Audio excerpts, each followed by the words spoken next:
Hello, everybody. Let's just make sure we're live. Yes, we are here.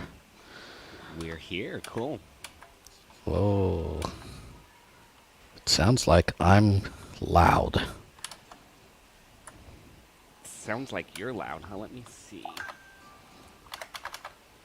Yeah. Let's turn that down. Yeah, I'm definitely loud. And you're very quiet, and I'm very loud. So let's turn Oh, that's myself great. down. Um, Let's go down a little more. let's see. Let's see. Is that still too Hello. loud? Yeah, let's... I think a little quieter. All right. This YouTube delay is fucking annoying. Yeah, it's weird, isn't it?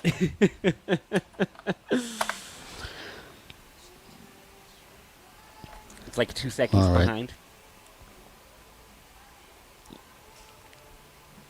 Alright. Yeah, it definitely is. A Yeah. lot more than that. It's more like 15 or 20 seconds behind.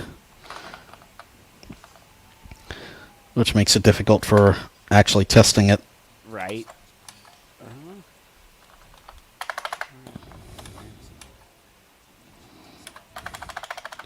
Let's go quite a bit lower, because Yeah. I'm definitely still very loud.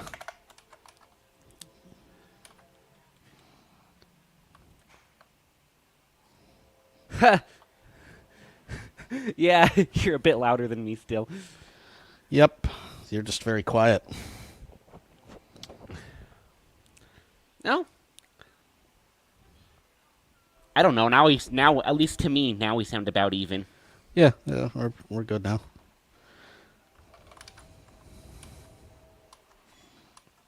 All right, let's There we go. Pause Pause this. the YouTube. silliness.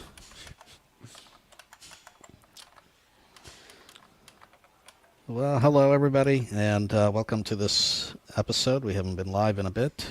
I've been busy with work, and Kurt's been busy with being With- Kurt. Yeah, pretty much. And I want to welcome the over 20 subs that we've had since the last time we were here. So if this yeah, is good your to first have you. broadcast, welcome, and thank you for joining us. And glad that you're here. And yeah, we will probably get back to a little bit more regularity. I'm still not going to promise weekly streams, but we'll try to go a little bit more than the The however long it's been since the last stream. yeah, like 2 months. So anyway, glad that we're all here.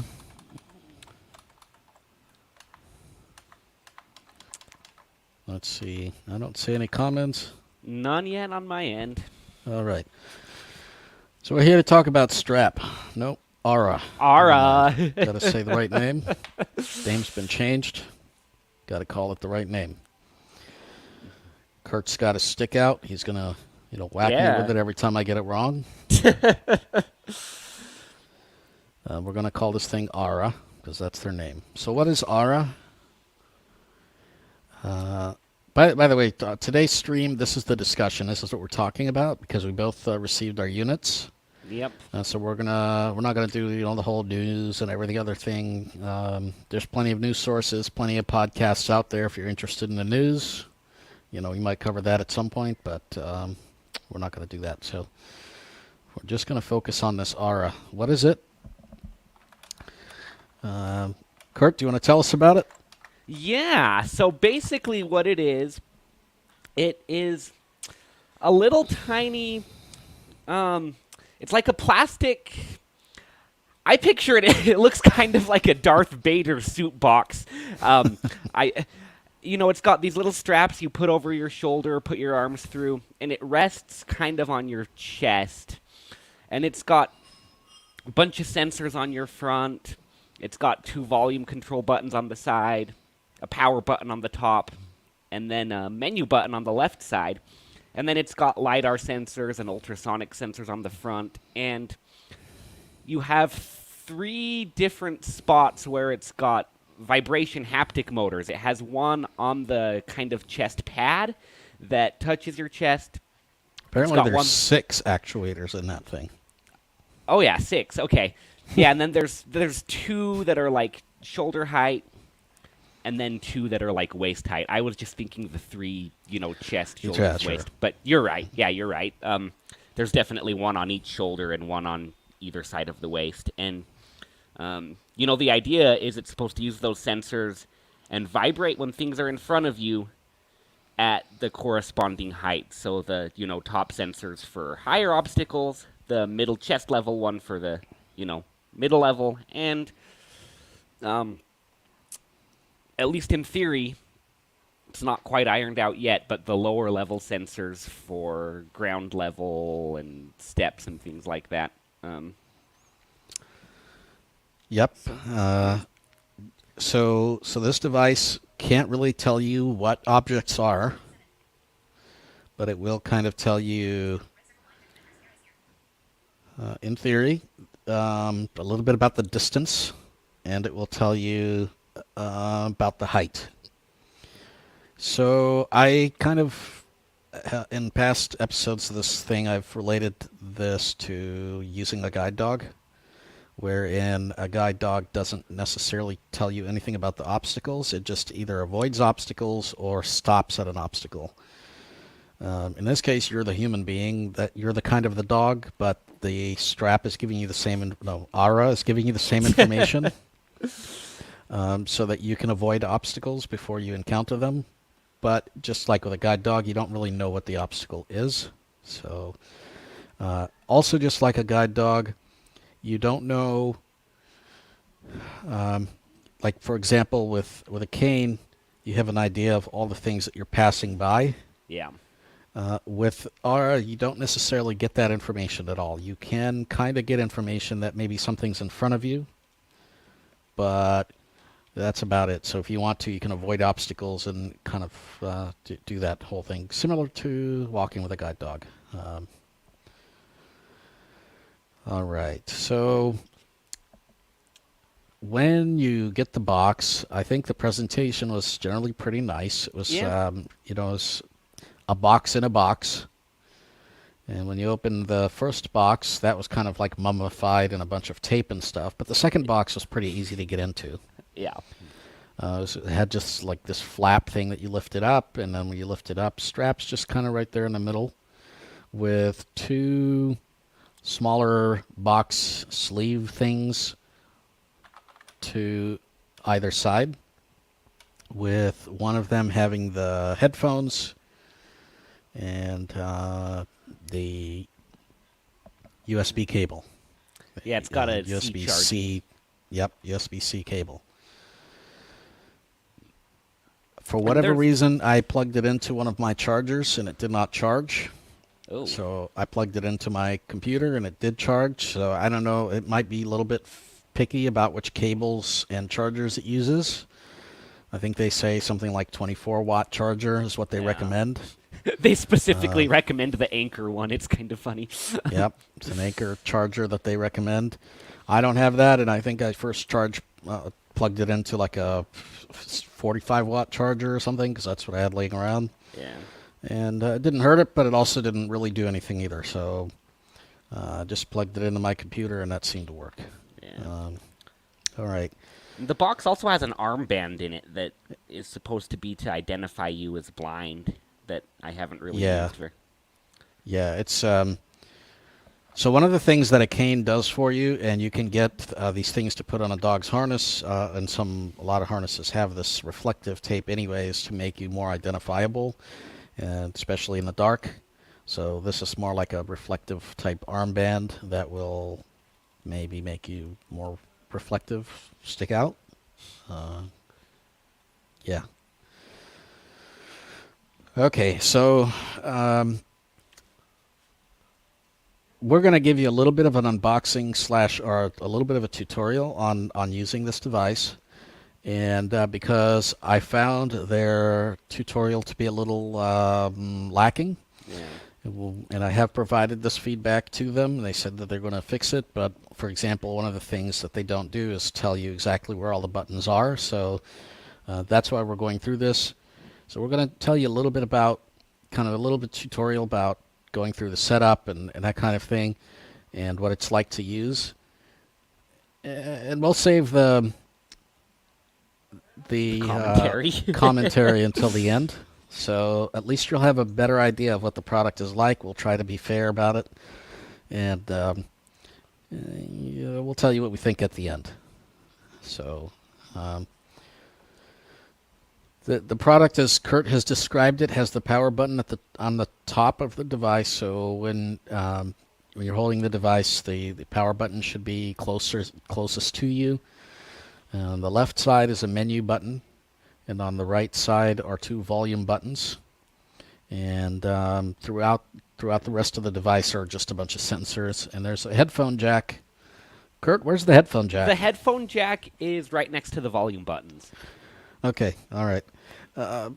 I didn't try poking headphones in because if you poke things into the ultrasonic sensors, you very likely are going to ruin them. So, and I didn't really do anything with that tutorial. But all the same audio information and stuff is on the website. So, Yeah, I think the website's a little more complete, actually. yeah. So I'm going to go to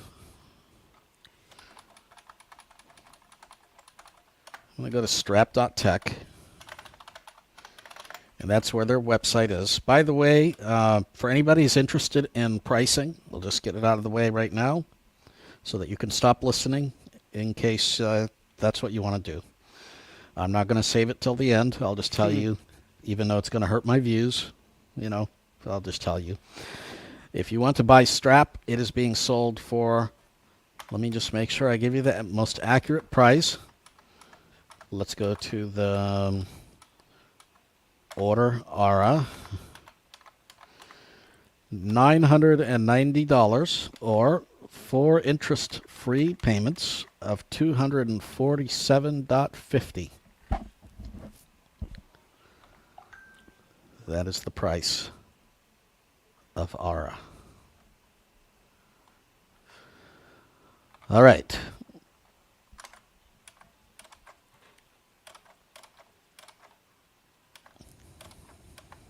Let's see. Kirt, you still there?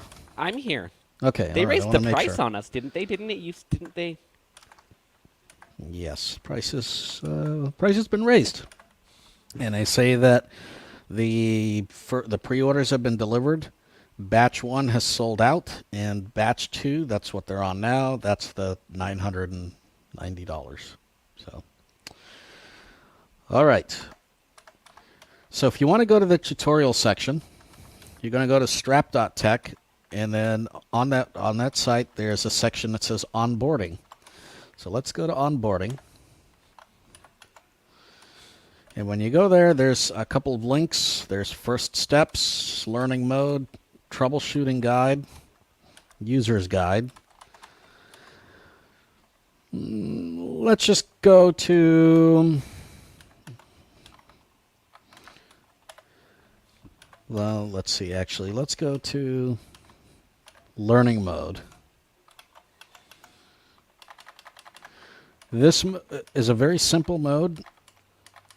It has all the information that is on their on the strap itself, and it's very basic information. That's what you hear when you plug headphones in. Yep, that's what you hear when you plug headphones in.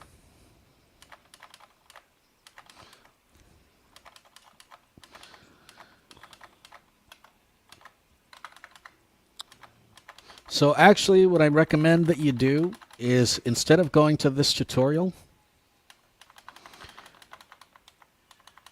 I recommend going to the,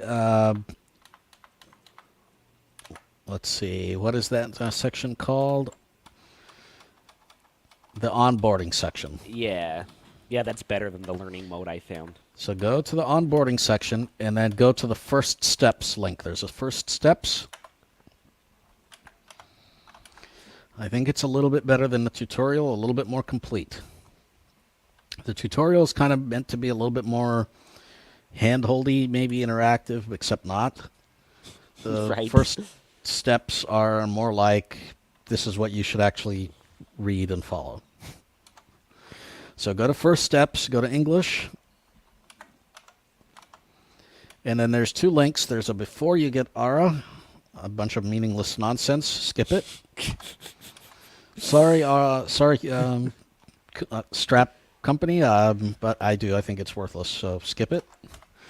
Basically, if you want to know why I'm saying that, if you go to that link, there's a section in there about Wi-Fi that tells you to buy a certain type of router that has WPS, and they give 3 different links to routers. Most every router has WPS, so you can ignore that. It tells you about the charging, so it tells you that you can charge it. They recommend the Anchor power brick, and if you buy anything else, it's at your own risk. So again, you can skip that. If you have a USB-C charger, you can skip that. What's inside the box? As soon as you get the box, you're going to find out, so you can skip that.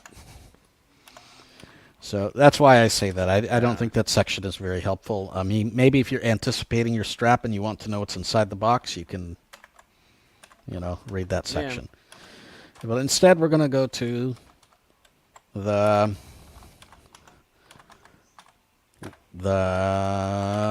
let's see, what is it called? The when you get Ara. Let's see. When you get Ara section. Let's go to that. There's a link. When you get Ara. Okay. So there's another what's in the box section. There's a section about Ara's anatomy.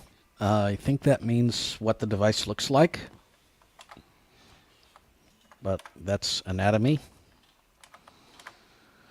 There's a Wi-Fi setup section. So it tells you how to get strap into or Ara into this mode for connecting. You need to use WPS to connect.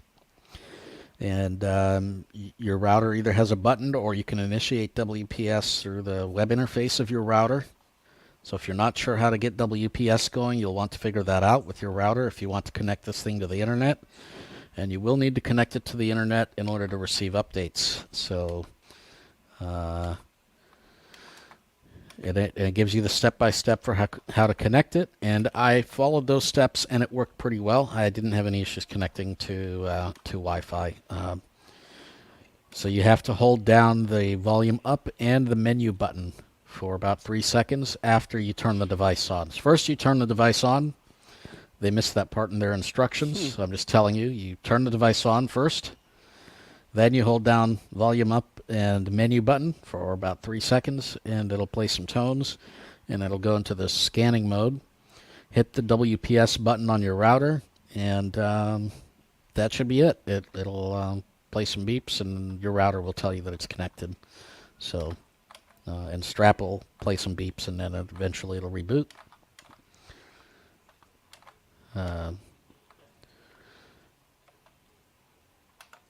All right, so then that tells you about the Wi-Fi, and then when you want to update it, you just want to make sure that that the device is charging and has, I think, 75% or more. And the thing will indicate the battery percentage with beeps. So 1 beep for 25%, 2 for 50. You get the idea. Yeah. And you just push the power button quick to make it do the beeps. Yep. There's a section for how to wear this thing. Let me just say, you kind of have to figure it out because I don't know. It's kind of hard to explain, but there's basically this strap on the left side of the device. You put this thing over your head, and then you put your arm through the right strap and through the right hole. Yeah, make sure it goes in the right hole, Nimer. And then you take the buckles. There's the male and the female buckle. Oh, God.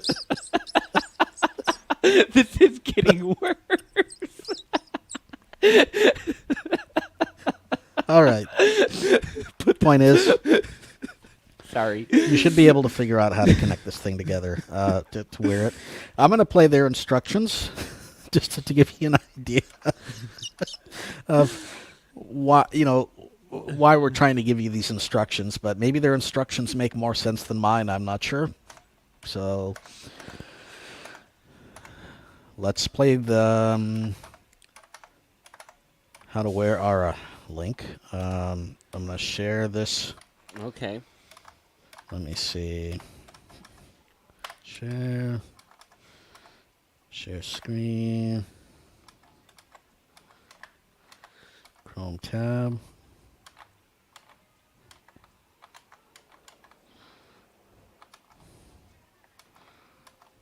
Share. Hello. Hello. I just heard somebody in the background over there. Oh, I got you. All right, let's how to wear this thing. How to wear Ara. To wear Ara, please follow these steps closely. Step 1. Place Ara on a table in front of you. Make sure the power button is at the 12 o'clock position. If done correctly, Ara sensors will be pointing at you and the haptic I think it phone actually needs will to be at the back 6 of the o'clock device. position. Step 2. Take Ara with both hands and start rotating it to the left until you feel the haptic foam is facing you. If done correctly, you I should don't think you feel the rotate it haptic to the foam left. with both You your maybe thumbs, and put the the power foam button section should against your still chest. be at the 12 o'clock position. Step 3. For Ara to work as intended, the straps needs to be placed straight. Hold Ara with your left hand and look for the top right strap.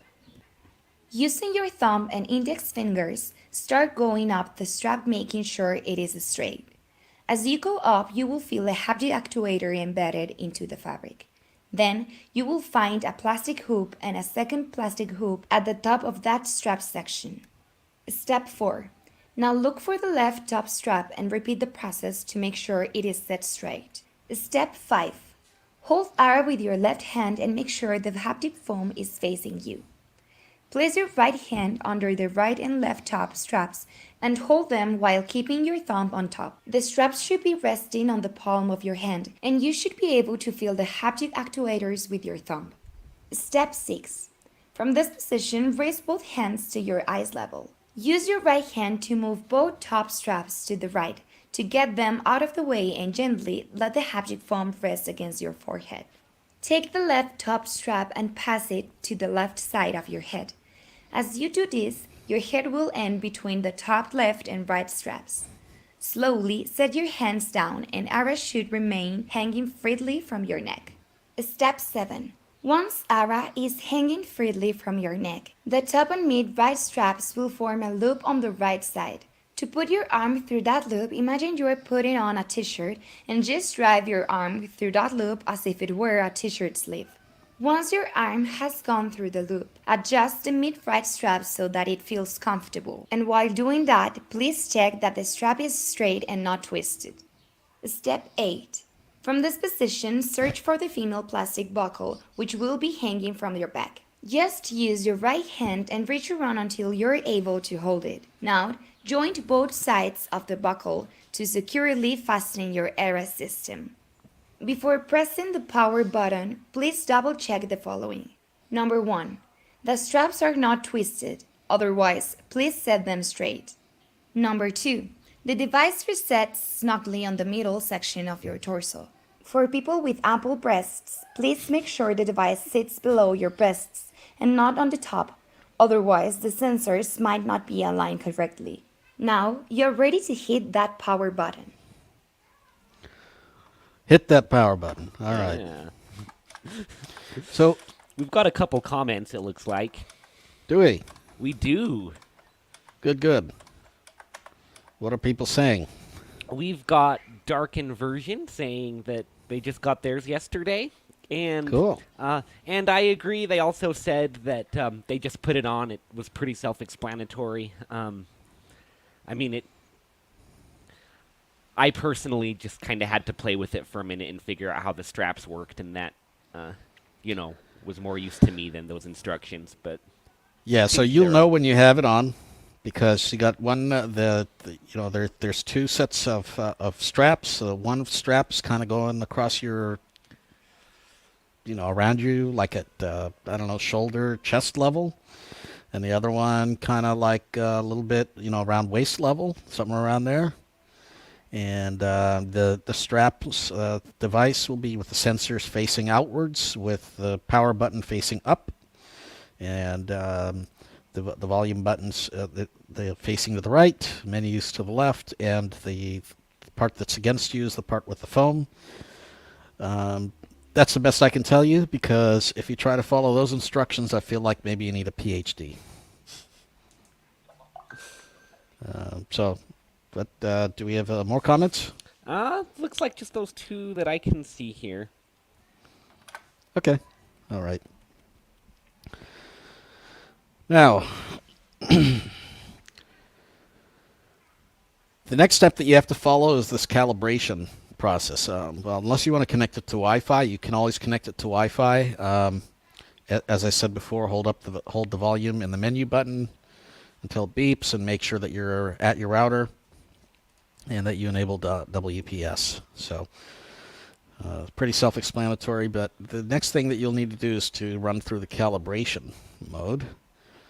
You want to tell us about calibration, Kirt? Yeah, so calibration is just supposed to make sure the sensors are actually showing what's in front of your body. The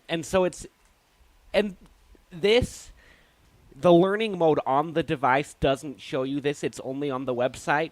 But what you have to do is be wearing the Ara and have it on, and make sure you're in a clear, wide open space where it's not none of the straps are vibrating, so it's not seeing any obstacles in front of you. And yeah, you want at least probably 6 to 8 feet of space in front of you, I would say. Yeah. So I just, went out into the hallway in my apartment complex, because I definitely had that amount of space there. And you have to press the menu button on the left side and the two volume buttons on the right side together for, I think it's like 2 to 3 seconds. And then it'll kind of make a beep, which says, okay, you're in calibration mode now. And then to actually calibrate from there, you just press the power button, and it will take a few seconds, turn off, and turn on again. And then as long as you did it correctly and you were in an open space when you did that calibration, then the sensors are actually more aligned to how tall you are. And it's really important that as it's calibrating, don't move around, don't rotate, don't spin, don't do nothing. Don't put your hand in front of the thing. Exactly. Don't do anything that'll put anything in front of it. Just let it do its thing, and it'll take about 5 to 10 seconds. And when it's done, it'll reboot, and you'll be good to go. Okay, so then how do you use it? So the idea is that when you're walking around and you're wearing it, if you encounter an obstacle at head height, the two vibration motors on the top straps that are against your shoulders or top chest area, those will vibrate. If you encounter something that's towards the middle, the device itself will vibrate. And if it's something lower to the ground, we'll talk about that in a second, but if it's something lower to the ground and you don't have white cane mode off, then the bottom, the ones that are at your like waist, those two side vibration motors will trigger. Now, out of the box, white cane mode is turned on, and that's because according to their website, 2 out of the 3 bottom sensors are disabled because they are in the process of collecting data for AI to make sure that they can recognize the environment that you're in and the different surfaces, things like that. So those are disabled for 30 days, and the strap will need to be updated for those things to be enabled. If you would like to turn on, no, sorry, if you'd like to turn off this white cane mode, you can do that. I believe you just hold down the volume button for about 3 or 4 or 5 seconds, something like that. Yeah, it's the volume down button. Yeah, the volume down button. So you hold that down, and then that will turn off this white cane mode. And at that point, you can use the bottom sensors. Well, the one out of the three. One, yeah. And they say that it will give you about a foot. Anything that is protruding a foot will be detected. A foot off the ground. Off the ground, yep. It will not detect any steps to start with. It will not detect any holes, anything that is going into the ground. It will not detect that. It also won't detect anything less than a foot, protruding less than a foot, any cracks or anything like that. In my experience, anyway. Well, let's keep going. I'll talk about my experience. Carlos says hi, by the way. Carlos says hi, it's nice Los. to see us live Hello. again. Yeah. And then Dark Inversion is saying he asked him about straight line mode, which is also disabled for a month. Straight line mode is disabled for a lot longer than a month, but yeah, straight line mode is disabled. There's no straight line mode. That'll be in their whatever their next update is, but certainly it's definitely disabled. There's no straight line navigation. Okay, so when I took it out around the block, well, I've tried it for a number of times now, but when I took it out, I did a few tests with it. I walked slow, I walked fast, and what I found is that the faster you move, the better it gets. When I was moving slow, for example, the head obstacle detector, my head was almost against the object by the time the thing vibrated. So it didn't really work all that well. And I was getting vibrations where I was pretty sure there was nothing in front of me at times, especially with that other, the white cane mode off. Yeah. It was definitely doing a lot of vibrating when there was absolutely nothing to vibrate about. And it wasn't just the bottom sensors, it was the whole thing was just vibrating for some reason. There was nothing in front of me, but it was vibrating. So I turned white cane mode back on for the most part, because white cane mode off, it just doesn't seem really all that work useful too well right yet. now. Yeah. I was able to use it to detect obstacles in front of me. If there was an obstacle, like a tree or something like that, it would detect that, and it would detect things at head level, and it did those things pretty well. So, at least, in my experience, it did those things pretty well. To get going with the device, you just kind of hit the power button. You might have to hold it down a little bit to get it started, but you just kind of hit the power button and it'll start up. Then once it's on, it will shut itself off if it doesn't detect you moving. And I think you can probably turn that feature off, but it will auto-detect when you move or stomp on the ground or whatever, and it will automatically start and stop. I have had quite a difficult time getting the device to actually turn off because the power button doesn't actually seem to turn it off. So I run into that. Mine works okay, but I definitely have to hold it in for a few seconds. Yeah, even when I hold mine in, it doesn't turn off, so maybe I got myself into some kind of mode. There is a reset, by the way. You can hold down the power and I think the menu button or something. You hold that down for a long time, 7 seconds. There is a reset, and that's in their troubleshooting section, so you can take a look at that in their troubleshooting section. Otherwise, that's kind of it. I think, in the process of using it, that's kind of what it was like to use, and that's what it was like to set up. I think it's worth listening to this YouTube video and directing anybody that has tried to set it up to this YouTube video, because I think trying to follow their process right now is might not give you enough information to set it up. Some of it is self-explanatory.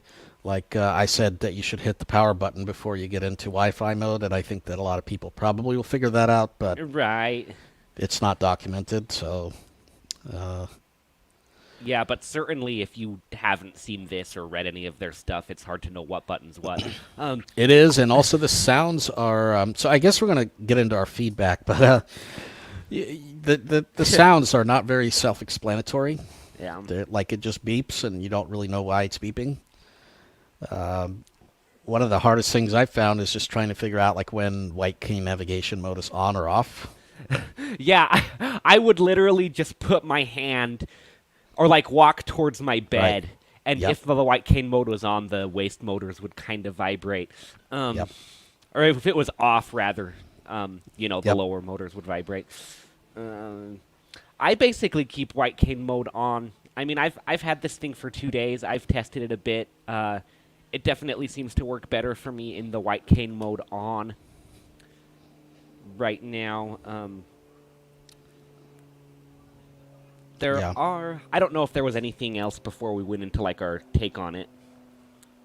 Can't think of anything. Can you? Do we have any questions? Oh. No, nothing new that I've seen. All right. Definitely.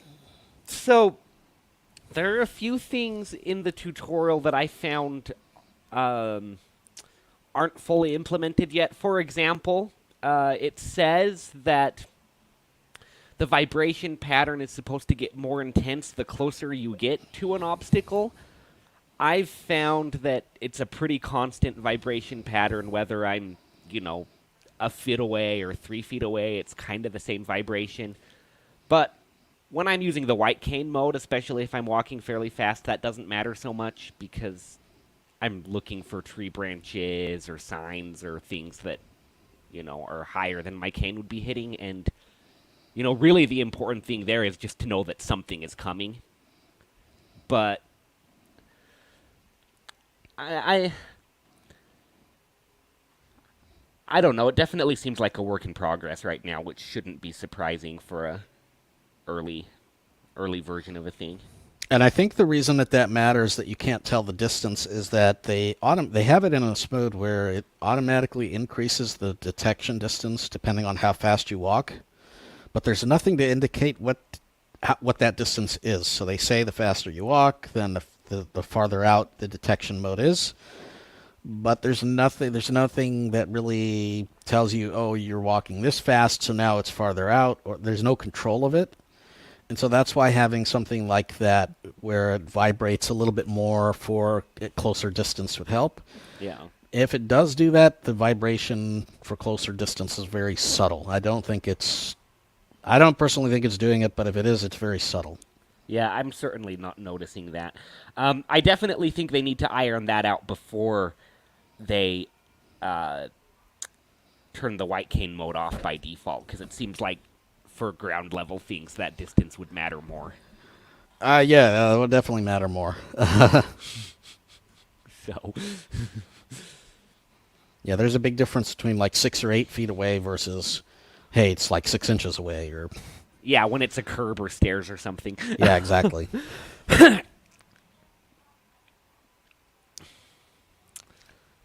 But So, there are some things missing. There's no straight line mode, which means that people who were promised that, and by the way, they still mention it on their purchase page, although I saw today that they added something that says it's coming. But there's no straight line mode. And if you were looking for the ability for it to replace your cane, there's absolutely no way that it can do that. right. Because there is no... the bottom sensors aren't working. I think what's even more troubling about this is that if you bought the device, you receive the device, they have a refund window. They say it's 30 days. But they're saying that those bottom sensors won't be turned on for 30 days. So you don't actually know what kind of device you're getting, you know, what it's capable of, until after your refund window is gone out the window. I did ask them about this because I was a little bit concerned about this, and the response Yeah. I got was they will honor the refund window past that date until all the sensors are turned on. But there's nothing in writing that says that. There's nothing on their website that says that. So when I consider whether or not, you know, to keep a device like this, if you care about your money, I'd be a little bit cautious, and I'd maybe consider returning it because it doesn't have the features that you paid for. Yeah. You know, And those the- two features I think are really important in a device like this, and they were the ones that were promised. And the whole idea of this device initially was to replace the white cane, and right now it's not doing that. No, not at all. And the thing that troubles me most about that is, you know, I can totally understand a very small startup company, very limited resources, supply shortages, all that happening that obviously delayed the launch, delayed it again.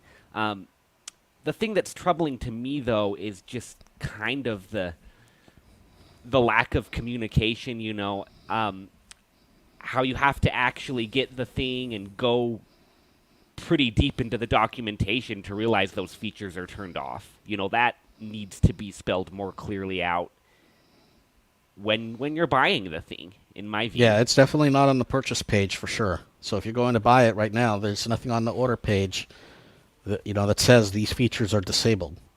So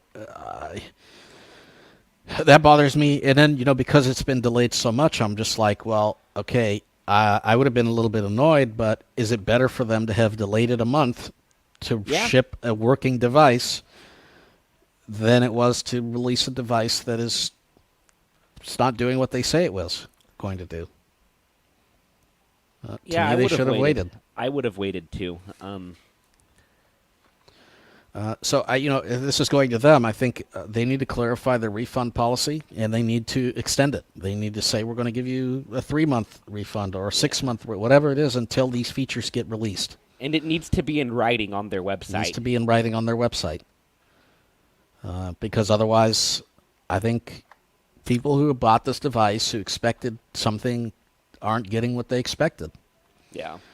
Now, for a lot of you, you know, you want to use this with your cane, and therefore none of this makes a difference because in its current state with white cane mode, I think it's working okay. Yeah. You know, it could be better, but I think it's working okay. I think it's detecting head level obstacles. I think it's detecting mid level obstacles just fine. Yeah, I mean, and that is how I imagined myself mostly using it.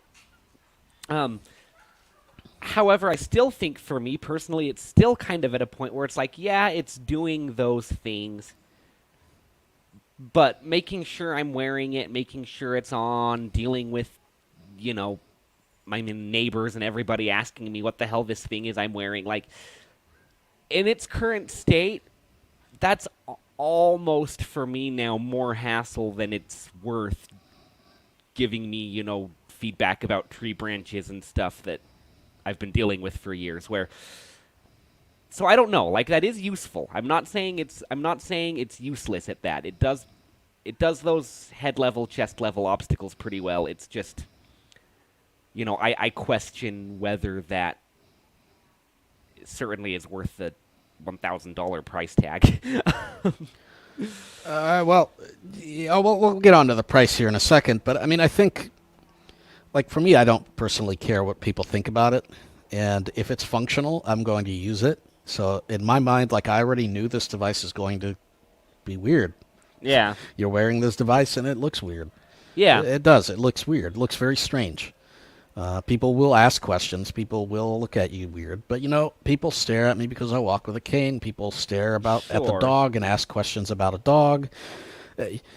As a blind person, you can't be inconspicuous. You just can't do it. No, there's it's not true. a way to do it. It sucks really bad. It sucks. But you can't do it. You can't just blend in. Yeah. And so that's why for me, I don't care. Because either way, I'm going to use whatever's functional.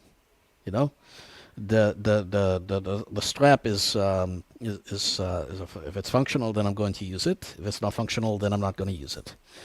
And so I don't necessarily agree with Kirt that because of people reaction and all that. And I did know it was a wearable device. I don't want to wear something. I want to be. I just want to get out and walk. I don't want to wear something, but Yeah. this is a wearable device. So Sure. you know, Yeah, and I mean, I knew that going in too, yeah, but I mean, knowing that intellectually and then the reality of it are, sure. I don't know. I never thought I was a very fashion conscious person, but it is a little different going out on the street. Yep, and you cannot hide it. There's No. because the sensors have to be outwards facing. There's no way to hide it. It can't be worn under clothing. There's no hiding it.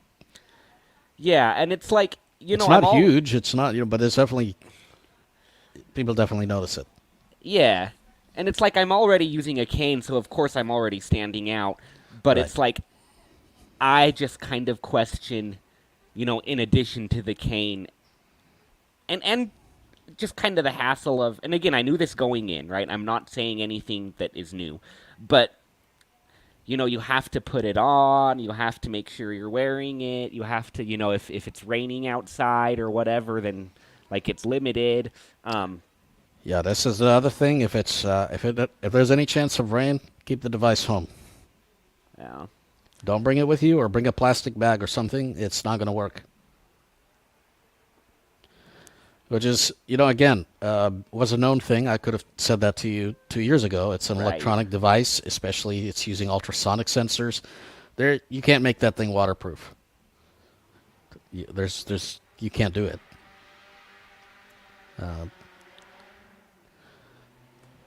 So weather is definitely going to have an impact. Battery life is also going to be an impact. They say it'll last an entire day. I suspect that depends on how much it's vibrating and how long the sensors are on. Yeah. But if you have a very active lifestyle, I'm not so sure I see it lasting a whole day. But who knows? Heat, that's always the enemy of electronics. Right. If it's very hot, you live in Vegas. Do you really want to be using this electronic device in the sun? Super cold weather. I used to live in Duluth, and it was, it'd get down to 20, 30 below. Yeah. I think those buttons would freeze. Yeah, probably. So, these are all things to consider. This is never going to be a device that replaces a cane fully. Ever. Right. But I think knowing the current limitations of the device that you're buying today, and then on top of that, we have to tackle this animal of price. Yeah. $1,000. Which is a substantial hike from what was it supposed to be originally, 750? Well, initially, they were selling it for 500, and then they said, well, after pre-orders, it's going to be 750, and then seemingly without any notice, they went up to 990. Yeah, that's a big difference. That's a massive difference. And now we've seen devices like this. We've seen Buzz Clip. We've seen the Ultra Cane. We've seen other devices that use ultrasonic sensors, and they are a fraction of the cost. Yeah. I know this device has more sensors, but like Buzz Clip was what, $200, maybe Yeah, I $250? can't find I don't Buzz even Clip know. any. Yeah, I don't think you can buy it anymore. But the point is that we've seen other devices like this that were a fraction of the cost. And again, even like a cane. Cane is how much? I mean, you $50. can get a really A good nice one cane. for 50. Yeah. $50.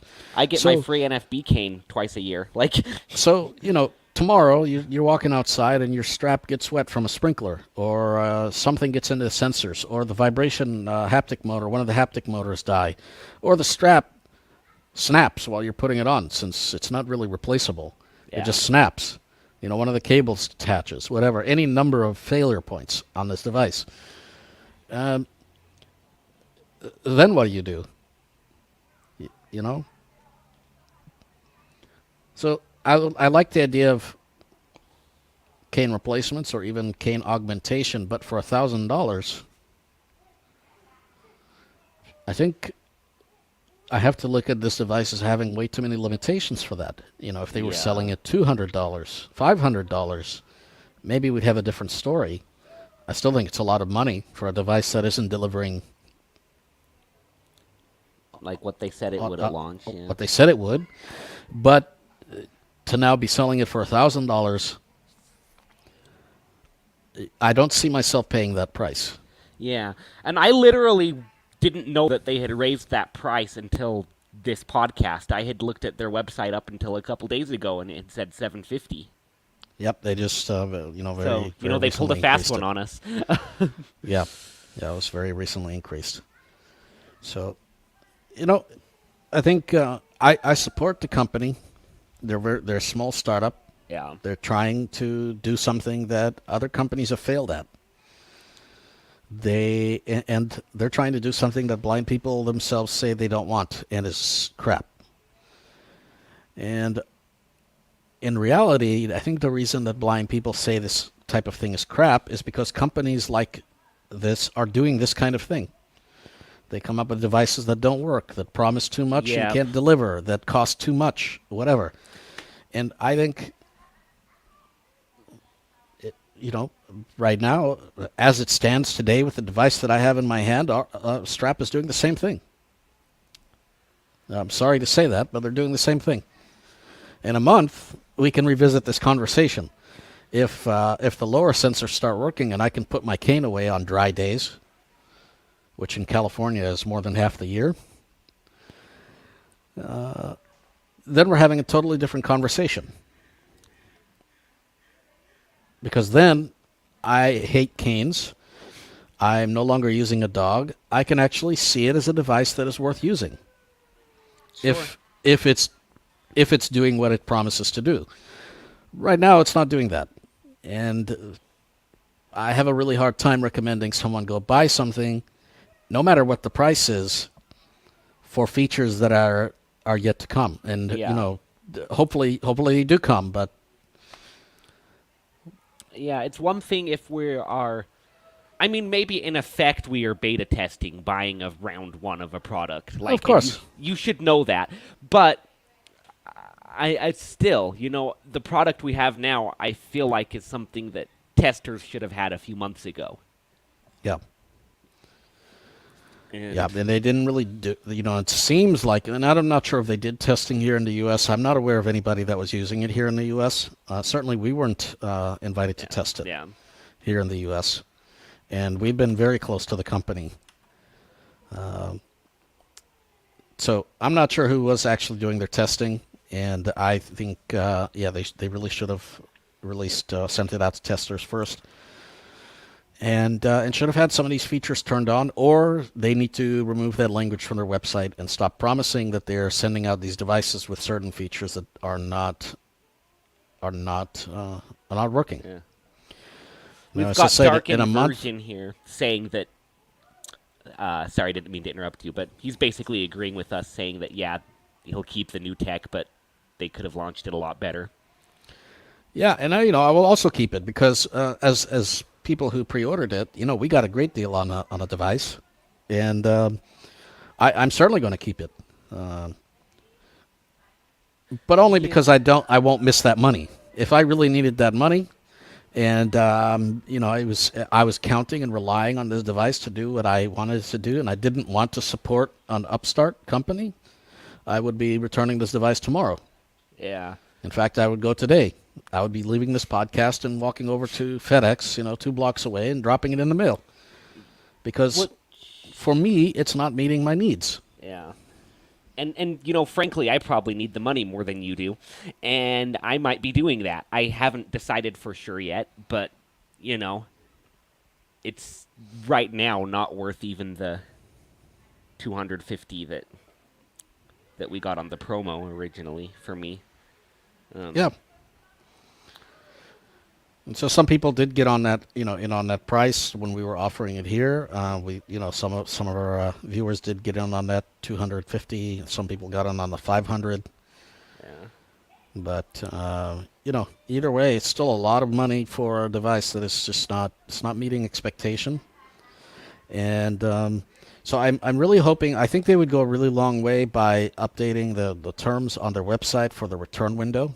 Yeah. If they change it and say our return window is now 90 days, so that you have time to test out the new features when they're released. If they updated their purchase page to remove the reference to these features or to very clearly indicate that they are coming, I would feel a lot better about it, but right now that's not the case. And I can only speak about what things are today. Yeah. Yep. Now, I will say, I definitely, and the whole reason I got in on this was I think it's technology that is worth pursuing, and I wish more blind people were open to the idea of, sure, a cane has worked for years. It does what it's supposed to do. But what if we could have something that's a more effective tool without the limitations, and isn't that at least worth seeing where it goes, Absolutely. And this is round one. me. Like it's troubling to me how many people are opposed to even seeing where the technology goes because they have a cane and they go where they want to go with it. It's like, yeah, of course you do, but I can tell you, I would love to be able to walk around with both hands free. Because I carry a lot of things, that would be a good thing. And I don't know. I'm probably preaching to the choir here, but it. Well, I agree with you, but unfortunately, a lot of blind people and probably a lot of our audience will very much be disagreeing and will be shouting at us from the rooftops. And feel free to leave your comments because we're interested. But unfortunately, a lot of people don't want the cane replaced. A lot of people are very proud of it, are happy about it, are happy with their dogs, don't care about having a replacement, don't ever see themselves using it. But a lot of those same people were the ones who never saw themselves ever touching a touchscreen. Right. And so we have a chicken and egg problem. A company like Ara, they have to go out and they have to get money from investors. They have to create this product. They have to do all this work for a community that basically says you're trash. We don't want you. We don't even want you to exist before they even launch the product. And that's really difficult to be in that space. It's very, very difficult to be in that position. So, and then you're selling to a limited market in the first place, and then you have to have increase in price because of the increase in cost of everything these days. And since you don't have a large market, I completely understand why they're increasing the price. I don't like it. I don't think their product is worth it for that price, but I can see it. Yeah, so can I, honestly. I can completely understand it. Everything's increasing price.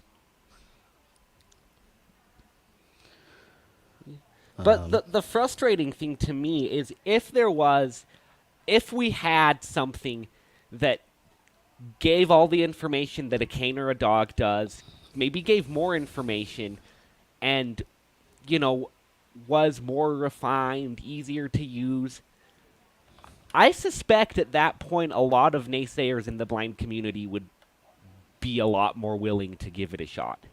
Maybe, but something like that has to get off the ground. Absolutely. And this is where Ara is struggling right now to get off the ground. And they made some missteps. I think even their CEO would come on here and say, yes, they've made some missteps. They maybe don't have the right expertise. Whatever, I don't know. But it's pretty hard to enter this space, to enter the space where people don't even want you to exist, and to come along and say, here you go, here's a polished product.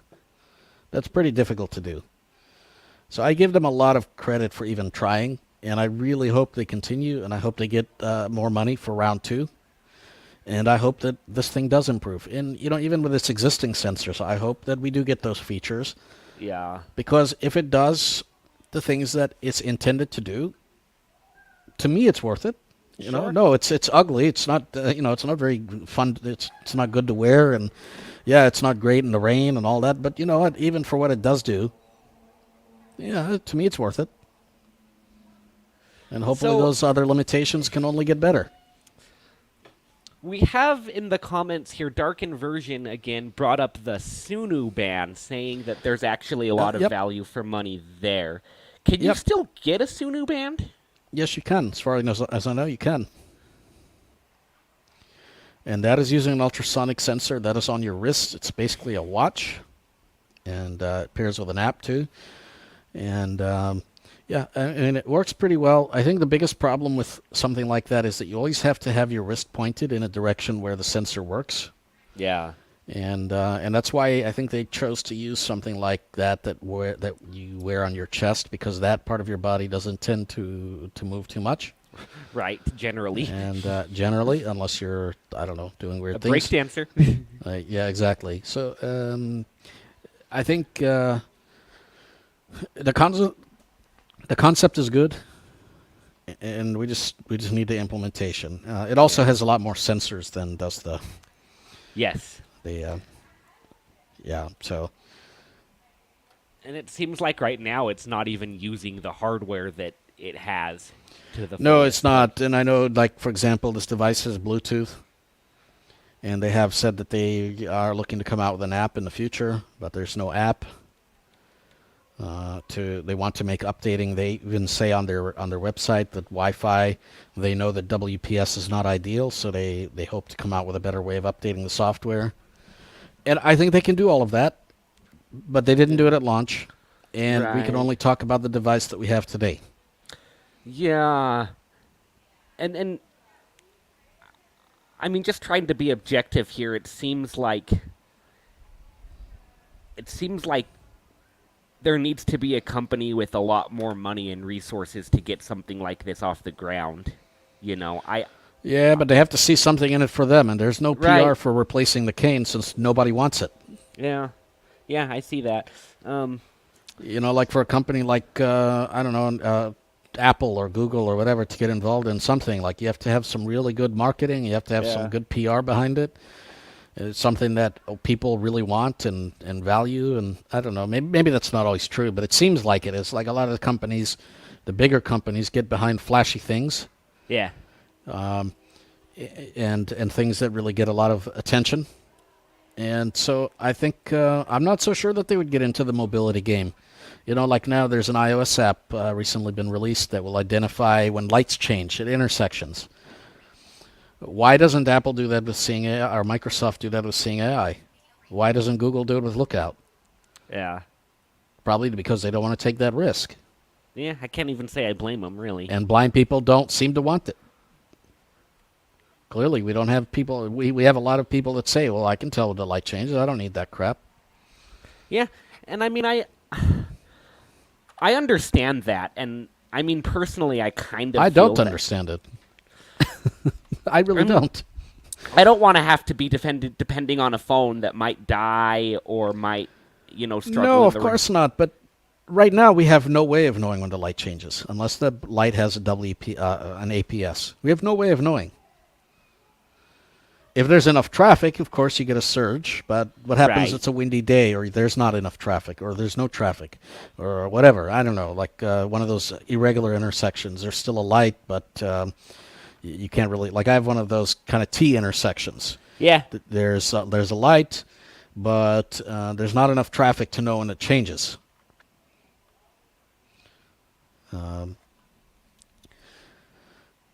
Everybody in the world has access to knowing when the light changes, except the blind person. The blind person hopefully has to rely on this this APS, the audible pedestrian signal, if it exists, and Yeah. hopefully it's working. right. So I don't know. Like, no, a phone is not. It's not a perfect solution. It's not ideal, but you know what? It's possible to do, and it's something that would make a big improvement, and it would provide access to something that right now we don't even have access to. Period. So why not? Yeah, I mean, like I worry about people not learning how to cross streets without it. Like But you know what? Sighted people don't have to worry about when the light changes. They can see it. yes, It's right there in front of them. They don't need to Yes. pay attention to parallel traffic and this and that. They just see the light change as they go. Yeah. Yeah, it would be good if we could do that. Like, it would. So why would it be so bad if a blind person relied on the light to cross the street? I don't think it would be bad. Everybody else does. I mean, everyone else doesn't have to pull out their phone and make sure the camera's pointed the right way. No, of and- course not. And like I said, I don't think the phone is necessarily ideal, but it's the solution. It's a difference between you live in an ideal world where you didn't have to use lights to indicate things, and we used some solution that worked for everybody, and in the imperfect world that we live in today. Right. Yeah. In an ideal world, no, I would never have to worry about it. Every light would have an APS, and they would all be working, and whatever. But that's not what we have. Yeah, but I mean, definitely, I think in the world we have, you can learn how to listen and cross streets safe, like 99 times out of 100. Except you can't. I'm just like I'm saying. If you live in a city and there's all these regular intersections and there's very clear traffic patterns and it's not a super windy day, absolutely, sure you can. But in those other corner cases, and there's a lot of them, especially now with quiet cars, I'm sorry, but that's a big risk to be taking across the streets, and there's a lot of people get hit every year because of that. And then imagine you start getting a little bit of hearing loss, maybe you get a little older. It's a big problem. Yeah, It's a and massive problem.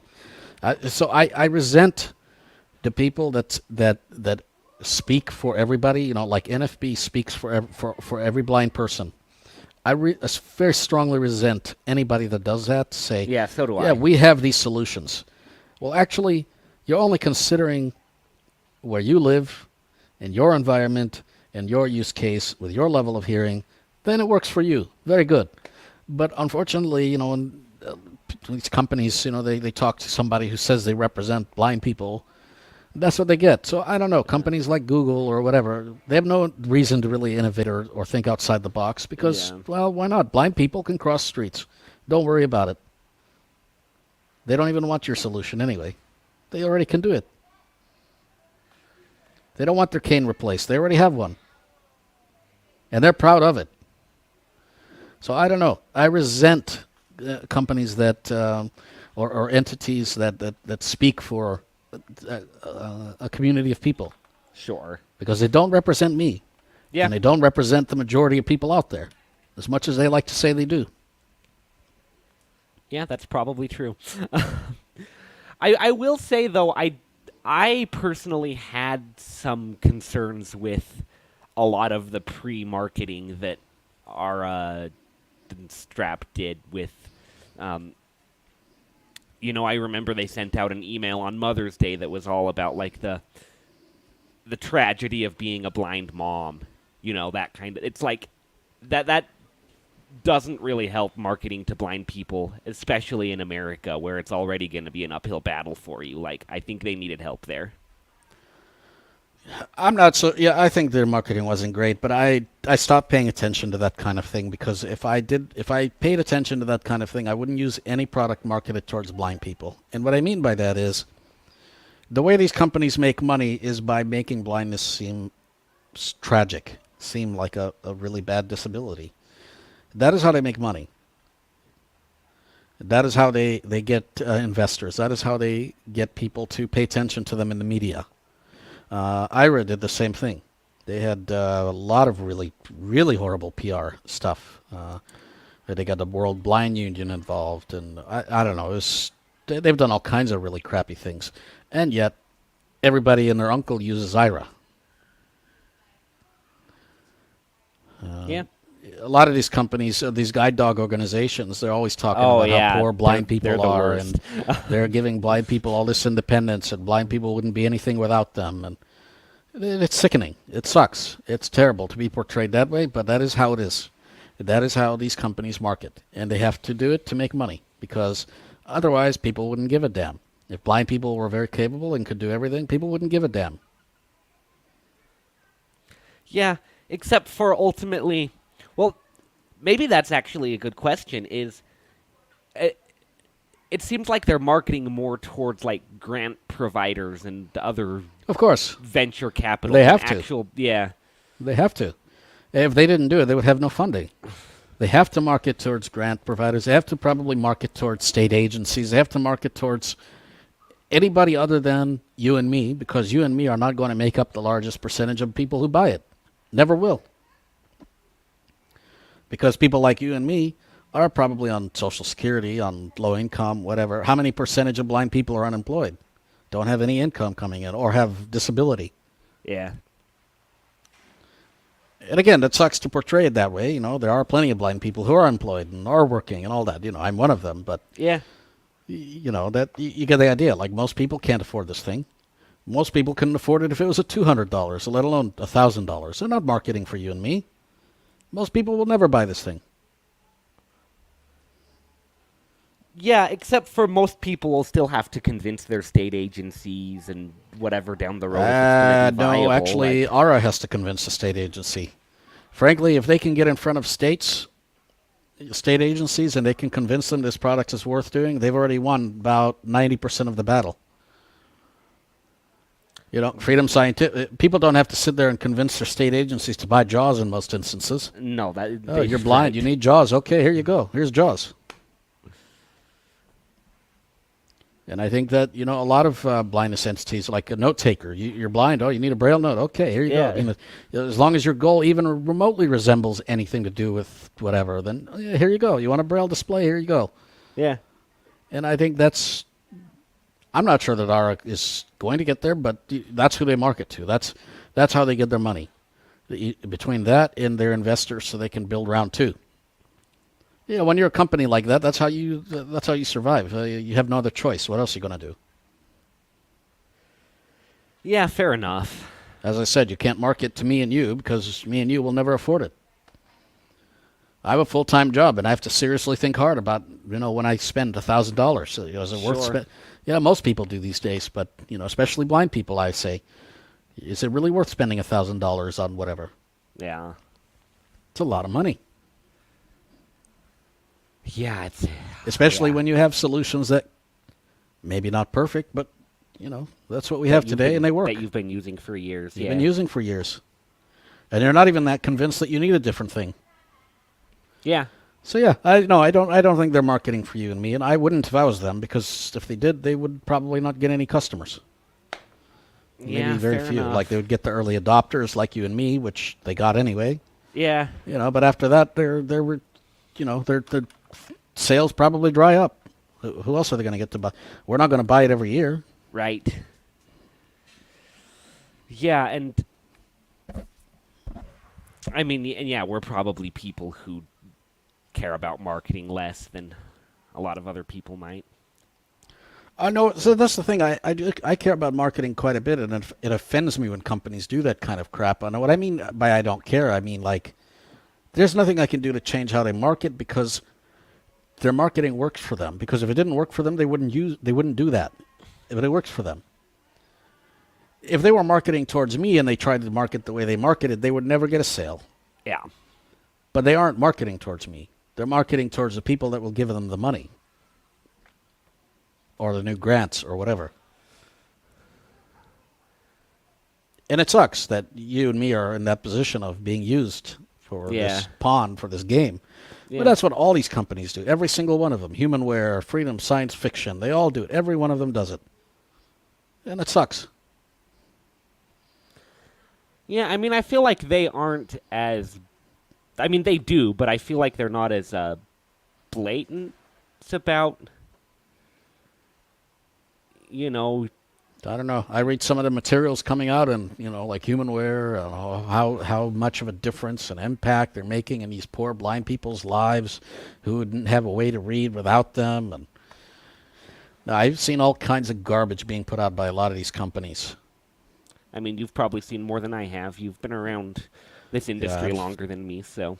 I've seen quite a bit. I've seen quite a lot of just nonsense. You know, and to them it's not nonsense. Maybe they really believe in it, but to me, they're not like, if they were marketing towards me, they would never market it that way, because if I went based off of marketing, I would never buy the product. I can't Yeah. go based off of marketing because so much in the blind community is a monopoly. Yeah.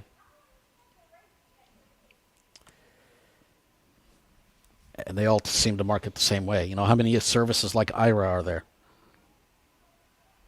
I mean, there's Ira. Exactly. You don't have a choice. So however Ira markets itself, if you need a service like Ira, you pay for Ira or you pay for Ira. Right.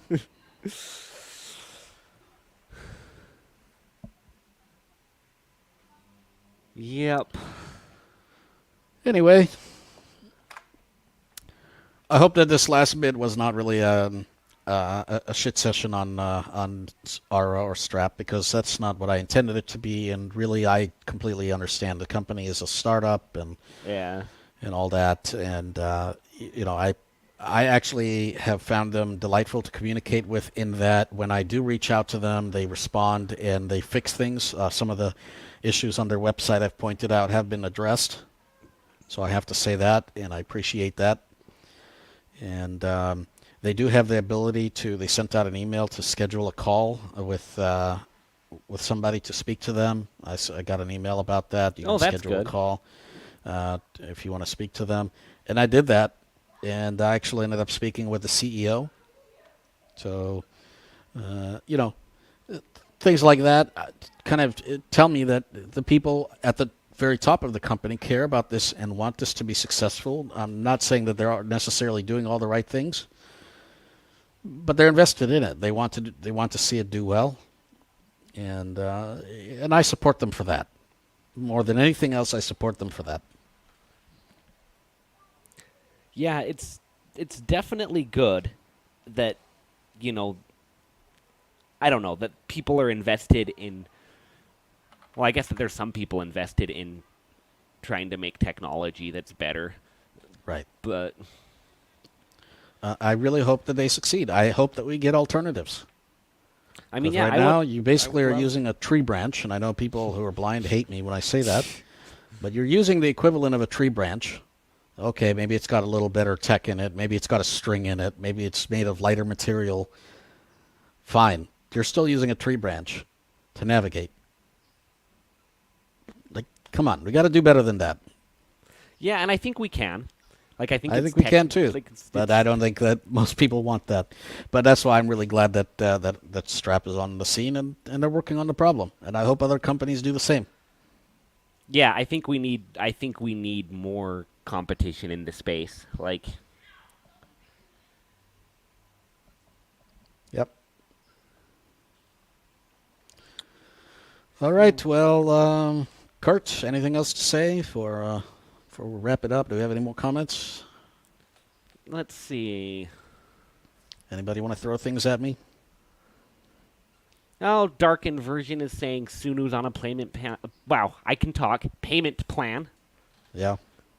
Um, Well, you could use Afterpay for whatever this thing is for Yeah. Strap, so you can get it for 4 payments of whatever it was, 240 something. yeah, yeah, you can. And you know, he's saying Ara will be more holistic. I hope so. They say they will be. Yeah, you know, and I did try a prototype of it, so I can speak to, like, if they roll out those features, I think that it certainly will be more holistic. But the question still comes in: is it worth $1,000 to be more holistic in good weather, when the batteries are running, when it's charged, when it's working properly, and in the limitations that it does have? I mean, one of the biggest limitations that it's got is it's really good at detecting obstacles directly in front of you. But if something is off a little bit to the side, that maybe you're still going to run into it. I'm not so sure that it's all that good for that. Yeah. You know, especially those bottom sensors. It'll be interesting to see. Yeah. I wouldn't want to go tumbling down a flight of stairs, though, because it's not working properly. You know what I mean? So. Yeah, for sure. And I do have a lot of questions, or some questions, about the longevity, the device itself. You know, the way it's put together, the straps running through the fabric, the cables that are attaching to the vibration motors. I don't know. You know, and once, if that strap breaks when you're putting it on, it's elastic. You know, so I don't know. I have some questions about the longevity. I certainly won't want to be replacing this thing every year for $1,000. Yeah. And I mean, I don't know. It certainly didn't come with any kind of like warranty. Nope. So that Nope. There's a 30-day return, but there's no mention of any kind of warranty. So, of course, Yeah, hopefully and- you bought it with a credit card, and your credit card will have a warranty of some kind. But you know, Yeah, well. Yeah, and I mean, like, I'm feeling it right now, and it's, I mean, it's not built terribly for what it is, but I can definitely feel the wires through the fabric, and they're... yeah, you can. You can also feel some stuff's been glued together. How the the device itself's kind of been glued together. I don't know. Yeah. It's Yeah. fine. Hopefully it holds up. I have no reason to think that it won't, but also I just don't like the fact that nothing seems to be user replaceable either. It's Yeah. not like you can just order a new strap tomorrow if that one breaks. Yep, it's all tied together into this one. And that bothers me, like with any electronic, like even with headphones. I won't buy headphones unless they have detachable cords. Yeah. I won't do it because the cord's usually one of the first things to break, and I don't want to be buying new headphones every day. Yeah. It's true. Well, we appreciate you all. Again, thank you for the 20 new subs. Thank you for your views. Thank you for your comments, your chats, the darkening sky, whatever your name is. Thank you very much, whoever you are. Yeah, dark inversion. Good to hear from Oh, you. dark inversion, sorry. Are you talking about the pollution here in Salt Lake? It's definitely dark and an inversion, so... Oh, that's not good. Yeah, it's pretty bad. But we truly appreciate you. We hope to have more content out, and even if we're not doing live streams, certainly I'll be putting out some more videos and things, and put out some more podcasts on random things. Maybe we'll take a Yeah. walk with Strap and record that. Either I Yeah. or Kurt will, and Yeah, or both of us. both of us. Things like that. So I'll probably record more things with the voice as well. I know we've got some people that want to see more of that, so we'll do Yeah, more of I'm that. interested in that. And yeah, so stay tuned. And if there is anything that you'd like to see us cover, let us know. If you want to come on and talk about something or put up some content or share something with us, please do that. You can send us an email at blindtechadventures.com. And you can join the mailing list. It's kind of been dead, but maybe we should revive it. And that's it. So what is it? Blind Tech Adventures plus subscribe at googlegroups.com. I think that's what it is. Yeah, that's it. All right. So very good. Kurt, thank you for coming on. I know you're not feeling well, so go home Yeah. and sleep. Like I've been doing all day, sure. Exactly. And thank you very much, bro, for coming on. Appreciate you. Yeah, of course. And we'll see you all next time. I'm hoping to, maybe get Diego as well. Maybe he'll come back on and talk about some of these things. Yeah, that would be good. And, address Yeah. some of these concerns as well. So hopefully we might be able to get him on an upcoming thing. So if you're interested in any of that, let us know. I just turned my Ara on accident in my lap, and it's vibrating. It feels my headphones in front of the sensor. Oh, I don't know if you can hear it. nope. But Kurt's got a vibrator in his lap, people. Yes, I've got. And with that note, I don't think I want to stick around to find out what happens next. So we're going to Right. end this for now, and thank you very much. We'll see you next time. Take care, everybody. Bye-bye.